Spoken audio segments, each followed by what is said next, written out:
Restoration friends and family, we have the year-end offering coming up. Ron, tell us what the year-end offering is and why do we do it? Yeah, every year since we began, almost 12 years ago now, we've taken an extra offering at the end of the year. So we always talk at Restoration about how we have two pockets. We have a right pocket, which is the general offering. The general offering is what helps us pay the bills around the church, to be honest, and continue the mission of loving people into a life of passionately following Jesus.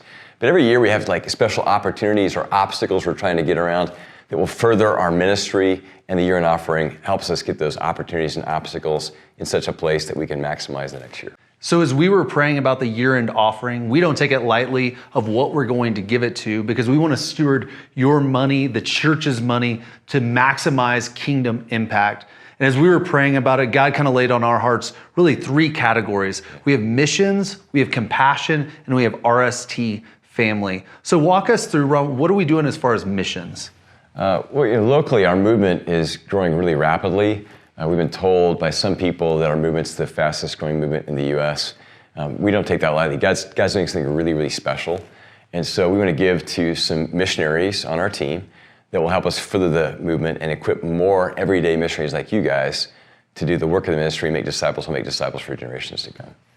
Yeah, and we also have an opportunity just as in our compassion fund. We're kind of thinking through some different buckets in our compassion. We're going to give to a Ukrainian family that got displaced from the war that needs our help. We also want to give to disaster relief on the Florida Gulf Coast. We have a simple church movement that is making disciples that needs money. And then as well, our heart as a church is always broken for the country of India. Can you tell us a little bit about what we're giving to in India? Yeah, since we began our church, we've always been focused on India as our international location from which we do ministry. We got 2 schools there. We're going to be giving to one of those schools and to furthering the education of people who could not afford an education that were not for us.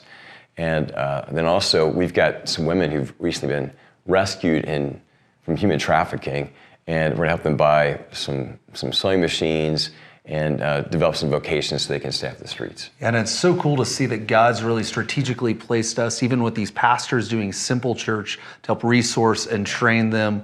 God has opened a ton of doors in India. And the last kind of bucket we're looking into, just RST family, really our building. This is our smallest piece of the pie. You've been so generous last year, but we need a few extra things as we develop our patio out front for a snow melt system, as well as we're going to fix up our current bathrooms. So Restoration Family, as we close out this year and go into next year, would you please be praying about, we're going to give out of your right pocket as we go into the next year to our general offering, and your left pocket to our year-end offering, so that next year we are positioned optimally to be a global movement of everyday disciples making disciples for generations to come.